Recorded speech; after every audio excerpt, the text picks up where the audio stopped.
Hello students, ये revision की हमारी अगली वीडियो है। इस वीडियो में हम क्या सीखने वाले हैं कि हमारे पास a plus B plus C का जो होल स्क्वायर होता है formula A square plus B square plus C square plus 2ab plus 2bc plus 2ca, इस फॉर्मूले का इस्तेमाल करके इस तरह के क्वेश्चंस को हम कैसे सॉल्व करेंगे। ठीक हो गया। अब ये फॉर्मूला लगाना आसान होता है, ज़रा पहले इस फॉर्मूले को समझ लो तो आप इसको भी आराम से सॉल्व कर पाओगे। एक तो मैंने पहले के वीडियोस में आपको स्टेप बाय स्टेप बताया था कि ये फॉर्मूला लगता कैसे। इस वीडियो में मैं डायरेक्टली आपको तरीका बताऊंगा, आप वैसे ही आप अप्लाई करो। पहले तो ये फॉर्मूले को देख लो कैसे लिखा है। देखो ये फर्स्ट पहली है ए बी और सी। स्टार्टिंग में क्या लिखा है, ए लिखा है, फिर क्या लिखा है, बी लिखा है, फिर क्या लिखा है, सी लिखा है। ठीक है, तो आगे पैटर्न क्या बन रहा है वो आपको देखना है।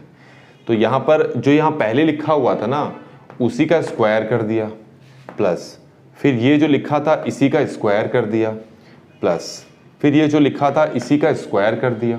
ठीक हो गया। मतलब स्टार्टिंग के जो तीन टर्म्स दिखाई दे रहे हैं आपको, इसमें इसका भी स्क्वायर कर दिया, इसका भी स्क्वायर कर दिया, इसका भी स्क्वायर कर दिया और फिर तीनों को जोड़ दिया। ये तीन स्टेप तक तो समझ में आया होगा। इसमें भी मैं पहले ये तीन स्टेप समझा देता हूँ। तो अगर इसको देखो तो सेम तरह का क्वेश्चन है। यहाँ पहले स्टार्टिंग में a लिखा है, यहाँ पर 2x लिखा है, यहाँ b लिखा है, यहाँ पर 3y लिखा है, यहाँ c लिखा है, यहाँ 4z लिखा है। तो फॉर्मूले में स्टार्टिंग में आपने क्या किया है, जो पहला लिखा है उसका स्क्वायर कर दिया, फिर जो दूसरा लिखा है उसका स्क्वायर कर दिया, फिर जो तीसरा लिखा है उसका स्क्वायर कर दिया। तो यहाँ पर भी यही करते हैं, जो पहला लिखा है उसका स्क्वायर कर दो, फिर जो दूसरा लिखा है उसका स्क्वायर कर दो, फिर जो तीसरा लिखा है उसका स्क्वायर कर दो। तो फॉर्मूले में जो ट्रेंड चल रहा है हमने उसी का यहाँ पर पालन किया है। फिर आगे देखो क्या है, आगे लिखा है प्लस, प्लस के साथ 2 है, 2 तो रहेगा ही अपनी जगह। अब 2 के साथ क्या है, ए का मतलब जो शुरू में लिखा है आपने, और उसके साथ कौन मल्टीप्लाई हो रहा है, बी मतलब जो दूसरे में लिखा हुआ है। ठीक हो गया। तो इसी को अगर मैं यहां पर लिख के दिखाऊं तो कैसे लिखूंगा, देखो प्लस है, फिर 2 है, फिर a है, फिर b है। तो प्लस तो लगाना ही है, 2 भी लगाना ही लगाना है, और यहां पर क्या लिखना है, a की जगह a का मतलब है जो स्टार्टिंग में लिखा है, फिर मल्टीप्लाई b का मतलब है जो सेकंड टाइम लिखा है, दूसरी बारी लिखा हुआ है। तो इसी तरीके को अगर हम यहां लगाएं तो प्लस तो लगाना ही लगाना है, 2 तो लिखना ही लिखना है। अब जैसे यहाँ पर a लिखा है क्योंकि a फर्स्ट में है, फिर b लिखा है क्योंकि b सेकंड में है, वही चीज़ यहाँ पर भी देखो।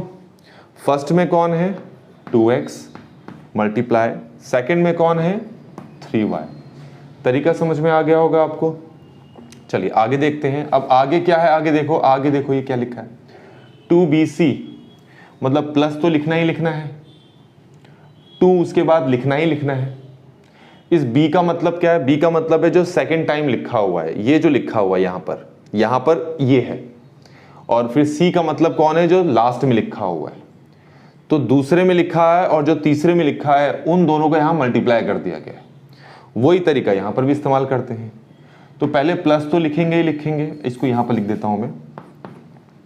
फिर क्या कहा मैंने, 2 तो लिखेंगे ही लिखेंगे, b का मतलब जो दूसरी बारी में लिखा हुआ है, और c का मतलब जो तीसरी बारी में लिखा हुआ है। तो यहाँ पर दूसरी बारी में किसको लिखा हुआ है, 3y, और तीसरी बारी में किसको लिखा है, 4z। ठीक हो गया। अब लास्ट वाला देखते हैं। प्लस तो लगाना ही लगाना है, 2 भी लगाना ही लगाना है। c का मतलब क्या है, यहाँ c लिखा है, c का मतलब जो बिल्कुल लास्ट में लिखा हुआ हो, और a का मतलब जो शुरू में लिखा हो। तो जो लास्ट में लिखा है और जो शुरू में लिखा है, उन दोनों को मल्टीप्लाई करना है 2 के साथ। तो वही चीज़ यहाँ पर भी लिखनी है इसके लिए। तो 2 मल्टीप्लाई, तीसरे में कौन लिखा हुआ है, 4z मल्टीप्लाई, और शुरू में क्या लिखा हुआ है, 2x। तो इस तरीके से बच्चों ये जो आपके पास क्वेश्चन था, इसमें मैंने ये पूरा फॉर्मूला अप्लाई करके दिखा दिया। तो जब एग्जाम में आप ये करेंगे तो पहले फॉर्मूला लिख ज़रूर लेना, फिर फॉर्मूला लगाए बिना आपको मार्क्स नहीं मिलेंगे इसमें। अब इसको सॉल्व करते हैं। बच्चों देखो ये स्क्वायर है, तो स्क्वायर का मतलब 2 के लिए भी है और x के लिए भी है, दोनों के लिए स्क्वायर है। तो 2 का स्क्वायर होता है 4, और x स्क्वायर साथ में लिखोगे, फिर प्लस 3 का स्क्वायर होता है बच्चों 9 और y का स्क्वायर साथ में है, प्लस 4 का स्क्वायर होता है बच्चों 16 और z का स्क्वायर है, प्लस इन सबको मल्टीप्लाई कर दो। 2 को 2 से मल्टीप्लाई करोगे तो आएगा 4, 4 को 3 से मल्टीप्लाई करोगे तो कितना आएगा 12, साथ में ये x है और ये y है। ठीक हो गया। ऐसे ही इन तीनों को भी मल्टीप्लाई कर देते हैं। 2 को 3 से मल्टीप्लाई किया तो आया 6, 6 को 4 से मल्टीप्लाई किया तो कितना आया 24, तो ये हो गया 24, y भी है z भी है, तो y z यहाँ पर साथ में लिखे रहने दो। अब इन तीनों को मल्टीप्लाई करना है, तो 2 को 4 से मल्टीप्लाई किया तो आ गया 8, 8 को 2 से मल्टीप्लाई किया तो आ गया 16, तो ये हो गया हमारे पास 16zx।